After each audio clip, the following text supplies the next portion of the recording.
Steve and I have a 2017 Kia Soul here in the shop, and we're getting ready to put an air filter in it. It's very easy to do.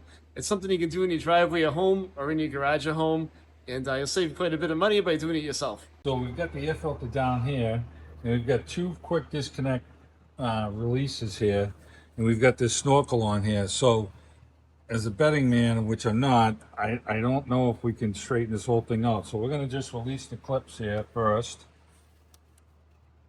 Reach it down in here. There's one here and there's one here. And I pull it out of these tabs, and look at that. The whole thing comes right up. Yeah, there you go.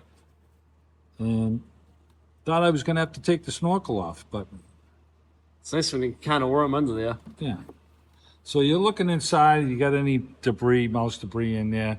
The filter needs changing. There's maybe a little acorn piece right here that we'll pull out. And the two clips we were just showing you, this one right there, and the other one is right there. Yep. Okay, let's get the new filter. Okay, so we got our filter, and it goes in the same, direction as the cutoff here.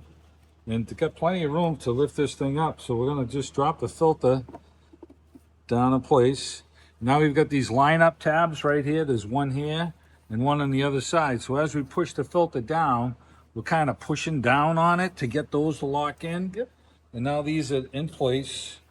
And I'm going to reach down here and snap the clip there, and then snap that clip there. And those are all locked in. That's all it takes to replace it.